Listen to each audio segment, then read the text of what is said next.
Вітаю всіх, хто зараз з нами на каналі Newsroom. Тема сьогодні, ви знаєте, непроста. І я одразу скажу, вона не з тих, де є прості відповіді. Про СЗЧ, це самовільне залишення частини, зараз говорять усі. Хтось пошепки, хтось з обуренням, а хтось із позицій кабінетів. Але факт залишається фактом. План із мобілізації є. Реальність на фронті інша. І цифри самовільного залишення частин стали проблемою, яку вже неможливо ігнорувати. І от держава знайшла рішення не психологічне, не кадрове, не мотиваційне, цифрове. Що саме запускають? Міністерство оборони України фактично рухається до системи постійного електронного контролю за кожним військовим. Не чутки. Офіційна логіка рішень. Цифровий військовий облік, QR-фіксація кожного етапу, синхронізація через державні реєстри, трекінг руху між ВЛК, навчальними центрами, частинами і фіксація прибуття, вибуття і затримок. Якщо коротко, кожен крок військового залишає цифровий слід. На папері це подається як порядок, прозорість, мінус хаос, мінус загубили документи. Але, ви знаєте, друзі, папір і окоп – це різні світи. Якщо вважаєте такі розбори важливими, підпишіться на канал Newsroom. Підтримайте відео вподобайкою і обов'язково додивіться це відео до кінця. Там буде ключовий висновок. Яка ж логіка держави? Давайте чесно. Логіка проста. СЗЧ багато, значить треба бачити кожного. Не прибув у частину – видно. Затримався – видно. Зник, наприклад, між пунктами – знову ж таки вас видно. Для командирів це виглядає як мрія. Реальна картина по людях. Мінус телефонне право. Менше можливостей вирішити питання. І так, частина проблем справді зникає. Менше паперового бардаку, менше сірих зон, більше контролю ланцюга наказів. Але тут починається головне питання. Якою ціною? Проблема номер 1. Контроль замість мотивації. Люди йдуть у СЗЧ не тому, що не було QR-коду. Вони йдуть через виснаження. Відсутність нормальних ротацій, відпустка колись, затримки виплат, бардак із забезпеченням, відчуття несправедливості. Електронний трекінг цього не лікує. Він не знімає температуру, він просто точніше міряє градусник. І якщо ці причини не придбати, будь-яка система контролю просто швидше фіксуватиме порушення, але не зменшить їхню кількість. Проблема номер 2. Дані і безпека.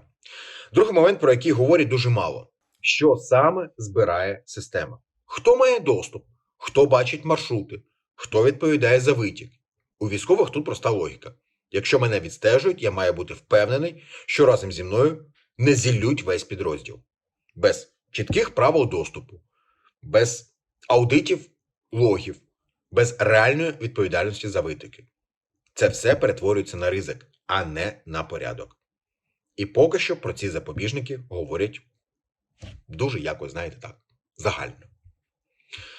Наступна проблема. Реальність війни. Система працює в ідеальному світі. Фронт – ні. Зв'язок зникає, обладнання ламається, сервери падають, дрони глушать сигнал. А от тепер уявіть. Людина виконувала наказ. Зв'язок пропав, система не побачила і статус уже порушення.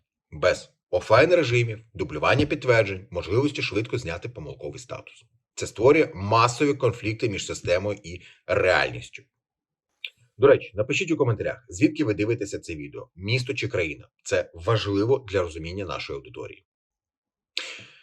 Наступне питання дуже таке головне і болюче. Чи зменшить це самовільне залишення частини або ж СЗЧ?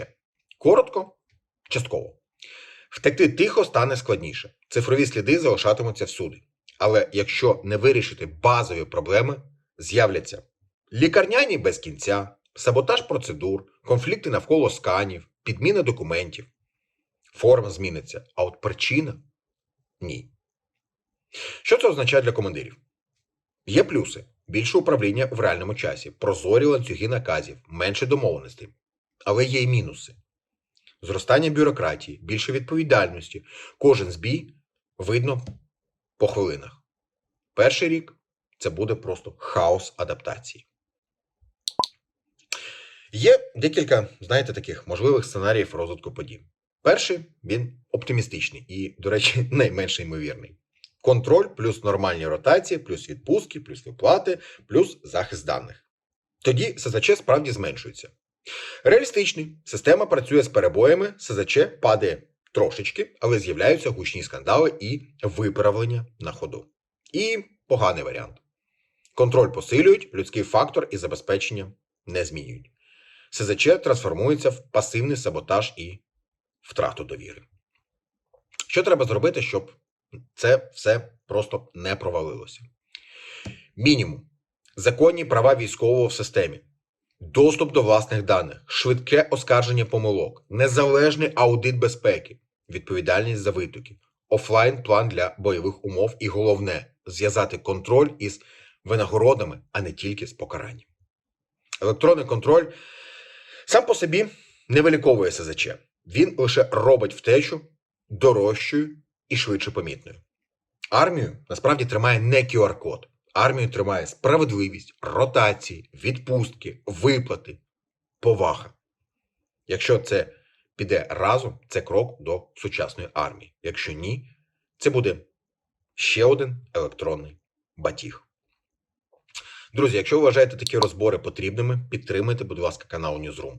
Підписка, вподобайка, поширення і за можливості фінансова підтримка каналу. Пишіть у коментарях, що ви думаєте про таку цифровізацію армії.